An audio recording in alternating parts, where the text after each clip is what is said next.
So we're now going to move to our final speaker this afternoon. So another of our Seymour visiting scholars this summer. So this is Aleksandra Ianchenko from two universities. She's finishing work on a doctorate at both the University of Tallinn in Estonia and the University of Aapo Academy in Turku in Finland.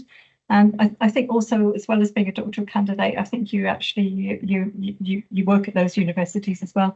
People may also know Aleksandra from the several years that she worked on the Put Space project. That's certainly where I met Aleksandra first. And but having said that, this is the first time we've met in person, which is great. So yeah. Related, we've got a paper now which nicely follows on from Elisa's because it's also on walking, but we're now bringing in the visual arts as well. So Aleksandra's going to be talking about her methodologies around walking and drawing. Yes, thank you very much for introduction. I'm very happy to be part of the seminar and to be here in person. It has been my dream for 5 years to visit Lancaster University, and finally, it's true. I'm a visual artist, and I entered this doctoral program, which I'm now finishing as a visual artist. And my whole doctoral project is based on connection between artistic practice and theories, which I borrow from different non-artistic fields, mobility studies included, and the others. And this kind of search for the balance between theories and practice, that's the fundamental, the basis on which my project is exist. And in this talk, I think my focus is more methodological.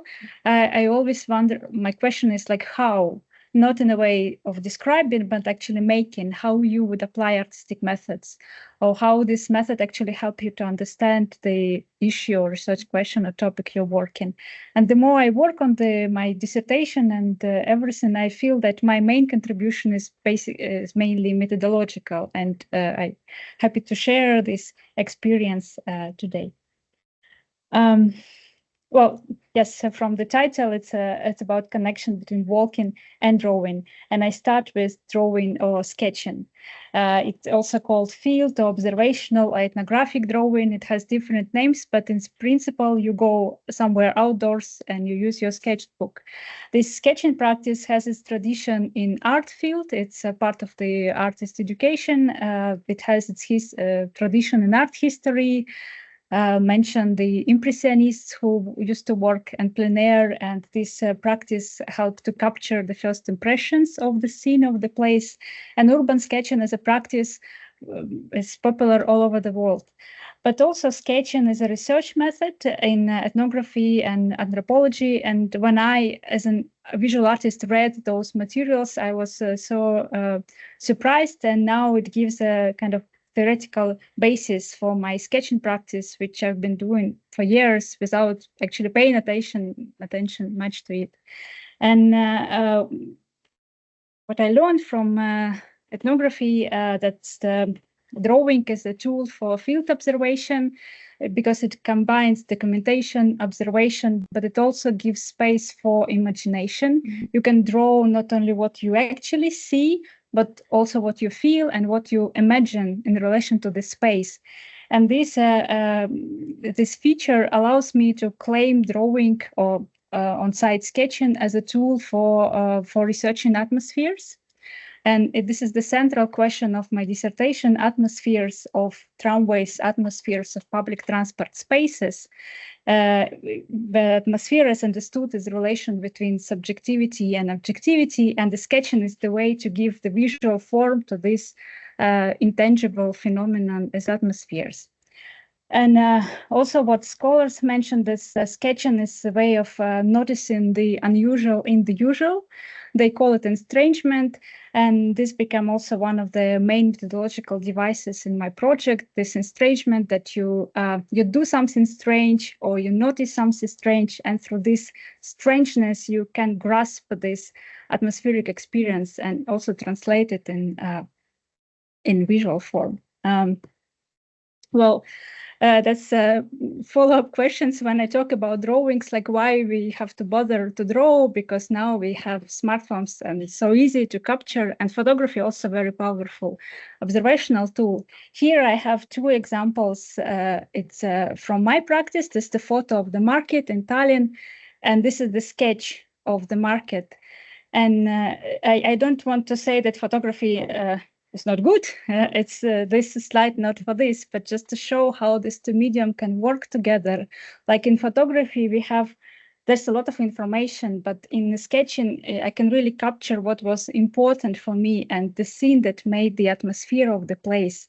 In this way, sketching is always selective process. You select what to draw and how to draw. And in this way, I also combine it with like drawing and writing. Another examples, in one of my students in the workshop, she spent hours observing situation on the underground passage. And she told me that it wasn't very comfortable, with dark and narrow space and so on. And then she also showed me the sketch, which to my mind really kind of without words, I understood that it was rather unpleasant claustrophobic experience. In this way, again, drawing gives us visual form of the field experience or atmospheres.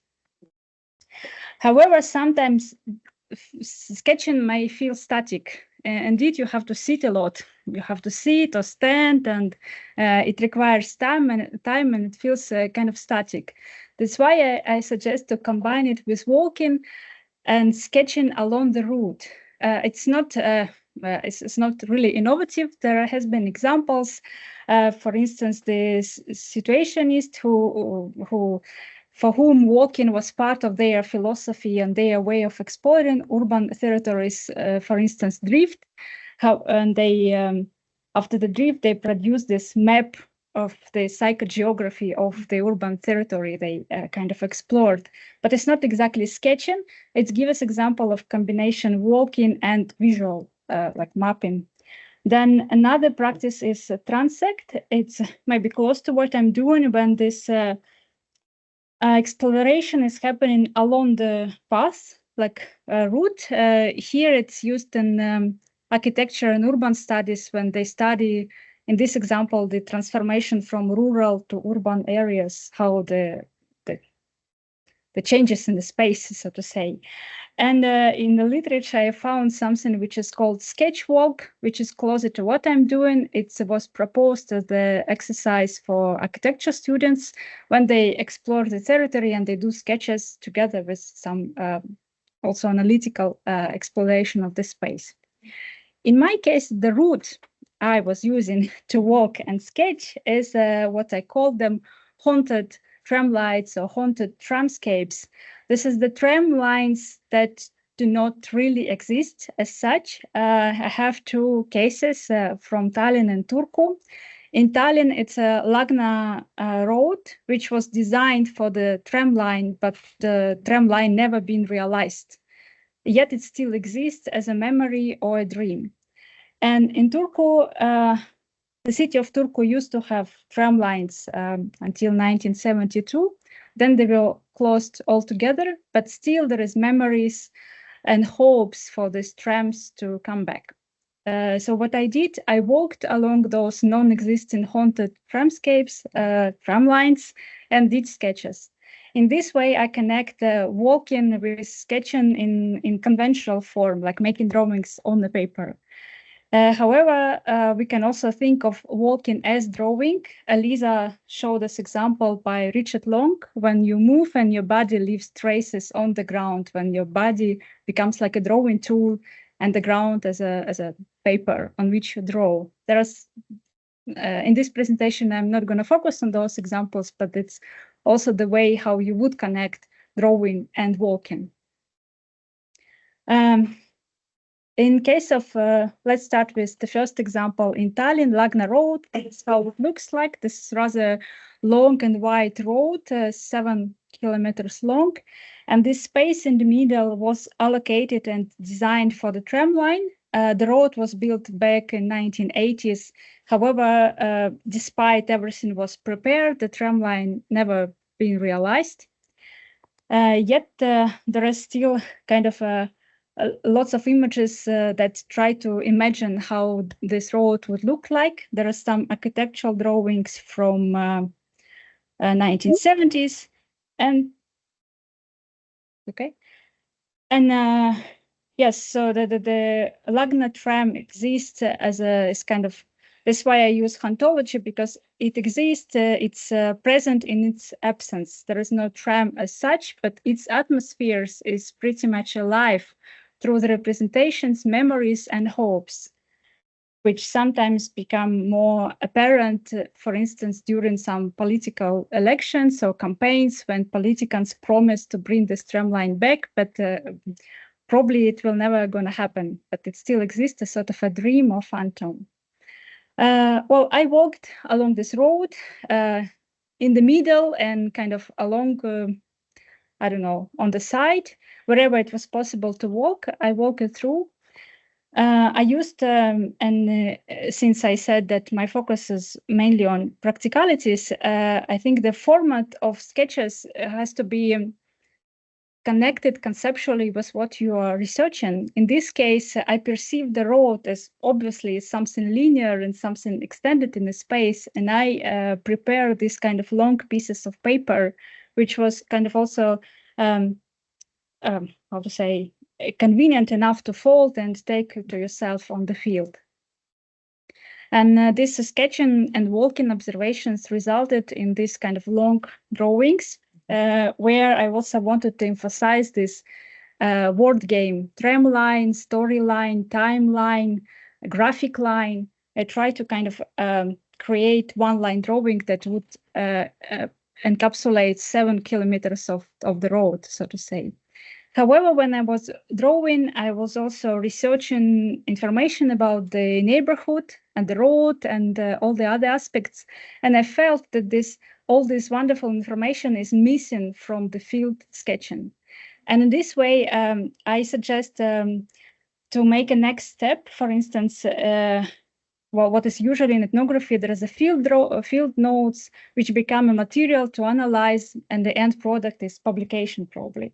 But in arts-based research or artistic research, I suggest to use sketching as a material, and for the next step, also produce an artwork. In my sense, it's also a drawing. But this is, I made it in my studio based on the field drawings, field sketching, which I did while sketching and walking, and also based on all these materials that I learned about the road. For instance, on the old maps, which were designed or suggested back in the 1980s, they were proposed several tram stops along these non-existent tram lines. And I read about each tram stop, their names, because they refer to some urban legends or some localities. And I kind of try to make these drawings, like each drawing, it's each tram stop, which is not there yet. It's also phantom, but it exists in the archival materials. So in this way, kind of also to emphasize this link or step from the field sketches to kind of more analytical process when you process them and also present in the drawings. And the third step may be what is why artistic methods are so popular, so to say. One of the reasons that this kind of artistic method can allow you to produce a lot of tangible visual pieces that can be used as a way to present or disseminate your research. And this way, sketching is a great practice because it gives you a lot of sketches, basically, which could be assembled in the exhibition. And this is what I did. I kind of connected these big drawings and sketches all together, creating this visual story of this tram line. That was the case in Lagna Road in Tallinn. In Turku, as I said, it's a different story because they used to have trams. There was quite established tram network of 3 tram lines. Now there is no trams, but they somehow exist as phantoms through the visual representation of old trams and this kind of a digital visualization of possible new trams. For the past 20 years, they've been discussing, making plans, whether to bring new trams, how they would look like, what they're going to be their routes in the city. So, but at the moment, there is no fixed decisions. It's still discussed, sometimes very, very like actively debated.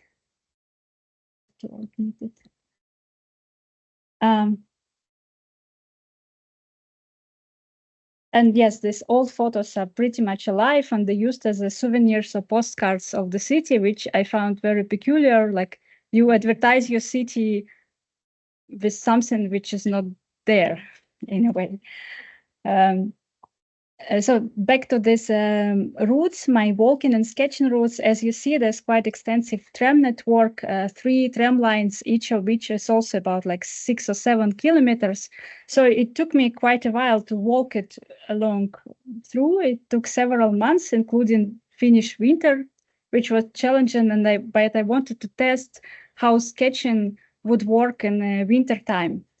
My threshold is like -2. If it's colder, I give up. So, but when it was like 0, it was still possible to make a quick sketch.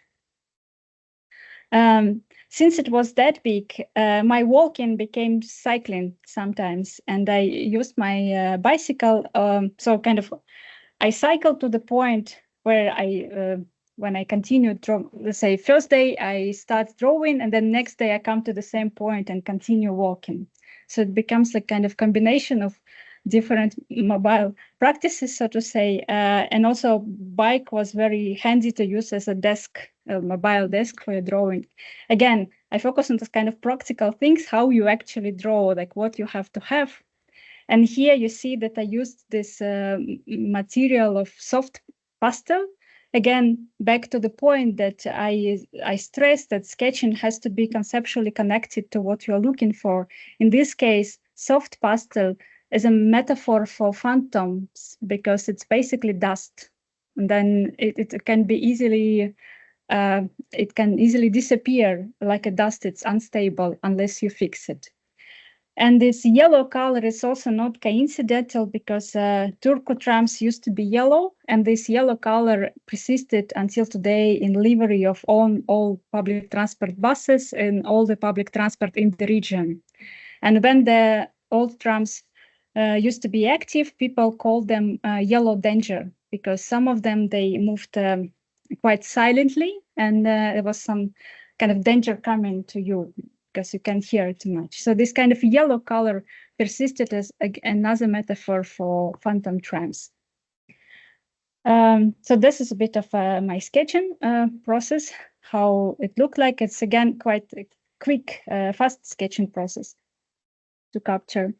What I paid attention to is first, it's some remnants of the tram infrastructure, which still are there, although there has been 50 years since trams were closed, but attentive viewer can find like a bit of ghost busting in a way that you search for this phantom traces. Like here on the ground, there is still a tram loop visible, and it's become quite a peculiar space in a way. It's very quiet and yes, in green.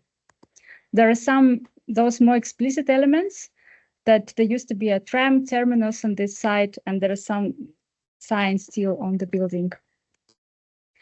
But I also compared my sketches with old photos, try to kind of make this game between here, what was it, before and after. And this example I particularly like because it shows how sketching can combine documentation and imagination. Like I was drawing this street, which used to be a tram line street, but obviously now there is no rails. But when I was sketching there, it was so not easy, but kind of it felt that rails, they had to be there, and I basically drew them on my sketch. You drew something which is not there, but you felt and you imagined that this is how the place would look like with the tram. Yeah, and that's my final slide. Maybe to summarize what I wanted to do with this talk, first is promoting sketching as a artistic-based method for field observation, for mobility observations.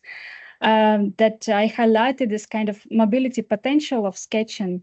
When you combine it with walking, you also can produce many sketches which could make a kind of like a quasi-cinematic product, so to say, that you show the changes of these atmospheres along the certain route you want to explore. And in this case, I highlight that sketching can be a method for atmospheres or urban hauntings. In this case, when you look for something which is kind of is not there physically, but you can feel or imagine its presence in absence. Thank you.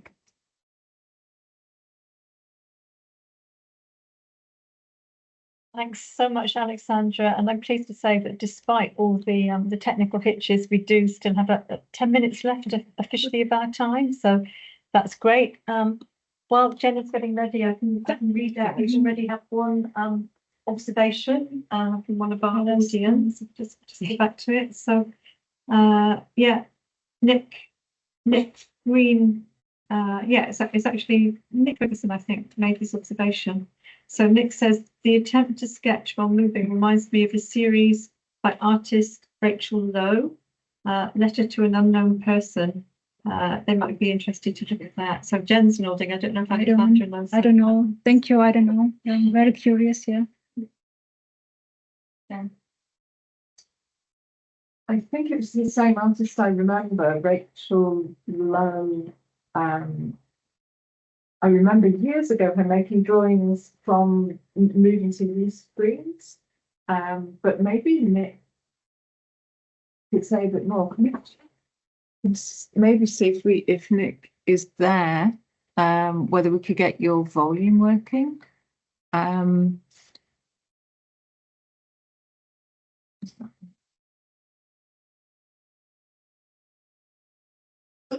So Nick, I've allowed your camera and your microphone. Maybe if you could try turning your microphone on. Yeah, I think it's on now. Yeah, Is that there we working? go.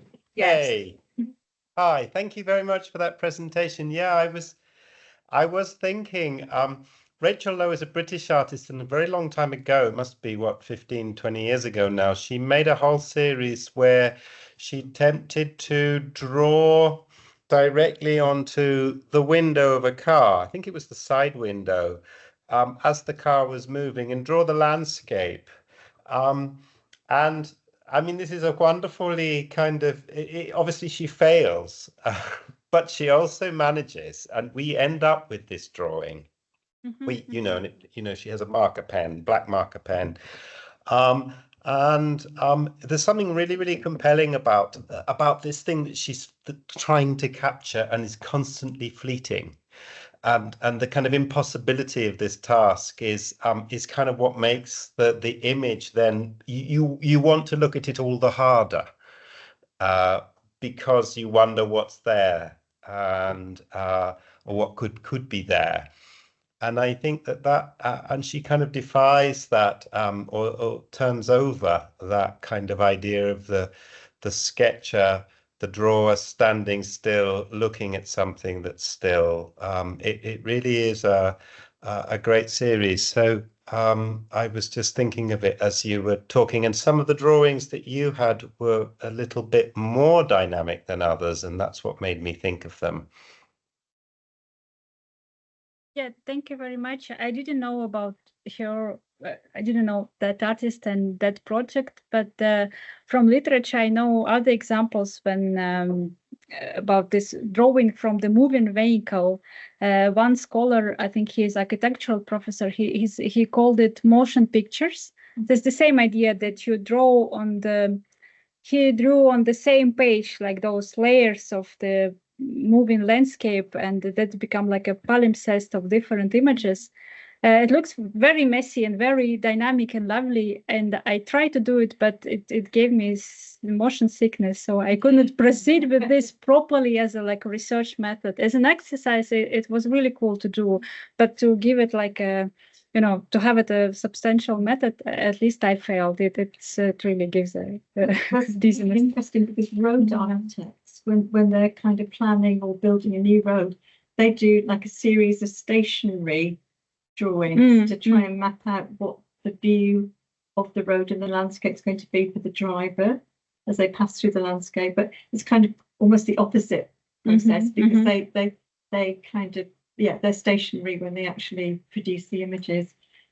Yeah, but it's still a sequence. Yes, but this is what probably I try to emphasize, this kind of sequence of these images. Like in my other experiment, I sketched on the tram stop of the real tram line. So the tram was there.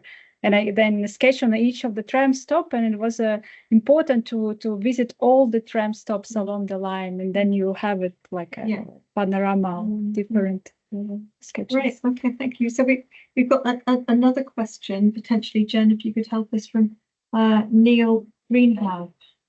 Oh, where is one? Should we could bring Neil in? Is it this? That's the one. Right, so Neil, I've allowed your microphone and your camera, and if you just unmute, you should be able to speak. Brilliant. Can you hear me? Yes. Hi. Thanks for that. Really enjoyed that. It was really interesting. I'm kind of like wanting to know a little bit more about the hauntology background a little bit. We share a few interests actually, but one thing that I'm kind of interested by is like the certain aspects of your methodology. I guess I've got a few questions rolled into one. I guess one, like there seems to be quite a focus on like observational drawing, like drawing things that look like things. Kind of wondering whether you've considered also involving more like abstract mark making, like things that kind of, I don't know, more to do with like, you mentioned the atmosphere of the place. I'm kind of wondering whether you've let that take a sort of primary hold in other ways. And the second bit is I'm kind of wondering whether you've involved other people in the process as well to see, you know, if other people were there drawing with you, you know, whether they would see the same ghosts, you know, whether whether the same phenomena is presenting itself to multiple people, or whether it's a very individual thing. Thank you. I try to answer like step by step. First, about hauntology, it is not like a main theory I'm using. It came to me a bit spontaneously because my first focus was on real trams and their atmospheres when the tram is there. But I also came across with this case of Turku trams and Lagna tram, where like trams are not alive. Like, and anyway, it was interesting, and I tried to approach it. And everything started with the practice. Besides drawing, we also did site-specific performances when we walked and do some strange actions along tramline. We did some participatory installations when I asked people to share their memories or their opinions, what they think or dream about tramways. So it's become like a body of different artistic initiatives. And then when I was thinking about it while writing this hauntology came kind of after the practice, when this idea of something being present in its absence became more and more apparent, I came across with this hauntology, and this is how this theory kind of followed the practice in this case. And then I conceptualized that this presence of trams as what Tim Edensor calls mundane hauntings. When the city has these hauntings, like basically on each corner, on every street, you can find some traces, visual or maybe narrative, like discursive traces of something which is not here yet, but it used to be and it still exists as a remembrance or a dream. So this is how this hauntology came about in the project.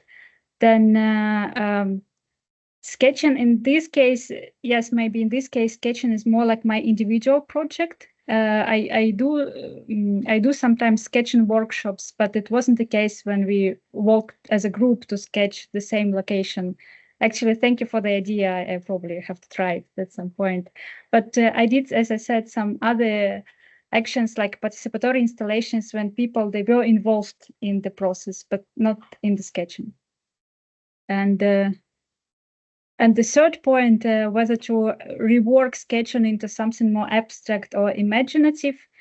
In principle, yes, I do, but not in this case. That's why I didn't show those examples. The only close example is these big drawings, which I which were made based on sketching observations. But in principle, I agree that this sketching is a good. So sketching could be the first step, and then the second step you work on them, and it becomes something more like abstract or imaginative, or it might be not even in drawing form. It might be a painting or sculpture or whatever piece that grew from sketching process. I think also maybe sound might be like quite an interesting one. You know, the sound of the trams that aren't there. Yes. You know, because like there's a lot of hauntology is like a big thing in like music genre. Anyway, yes, it's a super interesting area. Yeah, thank you so much. This question about sound of trams is one of the most often I can hear, but I usually say that I'm a visual artist and I stand my ground in this way. Then it's for my next project about sounds. Yeah, thank you. Thank you. Thank you. A question from the room. Yeah, thank you so much. It's so interesting. And I'm really interested how you focus on methodology and methods used as well, which is a lot. So I haven't actually thought much about walking for the last 2 years since I finished my dissertation, which Jen was my internal examiner. It feels like ages ago. But I'm really interested, you were talking about myths as well, how in final artwork it's based on kind of observation, myths, that kind of thing. And I was just wondering, again, from a really pragmatic point of view, was that a lot of time spent in archives looking at photographs and films? Did you talk to people? How did you gather that research data? Well, it took time. I don't know whether much or not. Well, I had time. It's a PhD track, and I had time, and it was. Yeah, I think I took information. I'm not sure. I didn't go to archive. I went to libraries. I look at the internet and some local news. I tried to find what local think about these trams. Then we did some participatory actions when we actually approached people and asked, and kind of in a funny way, like we asked, when do you think the tram arrives? Something like this, and people were like, what? And this kind of weird question also produced a lot of interesting research material, so to say. Yeah, and then the more I read, because I also not local, it's a new place and a new city for me. And the more I read about the neighborhood, I was so amazed that so many urban legends and myths, and every corner is very interesting. For locals, it may be something that they stop noticing, but for me, it was exactly this moment of estrangement, and I felt, well, this is extraordinary. And then I wanted to give it a visual form, and then I start make these big drawings to emphasize. Thank you. We're up to time, but I've just got a couple more observations and a quick question, I think. So if everybody's okay to stay for 5 more minutes. So back to Nick Fergus again, and he refers to an amazing book of highway sequences by somebody called Appleyard, called The View from the Road. And I think this is precisely what I was thinking about when I was thinking about road engineers doing these sequence of sketches. I'm trying to remember, Nick, but I mean, this is back in the day. I think it's, I don't know, it probably the 50s, 60s, that 1950s, 1960s that Appleyard did these sketches, but I've come across them in my road research, so that's why I was thinking of it. So thanks for that, Nick. And then finally, we've got another question from Sarah Gibson from South Africa. So we just bring Sarah in very quickly. But before we take that as a question as well. One more question. I tried to take notes of all these suggestions. And there was Rachel. That's so awesome. Okay, so Sarah, I've allowed your access to microphone and camera, so you can turn your microphone on and ask if you'd like. Or we can read the question.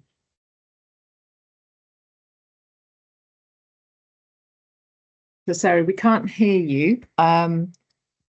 So I'll just, I think everybody here can see the question because we've got it on the screen. Yeah. But it says, my question is about perception and the landscape. How do you decide when to stop and sketch?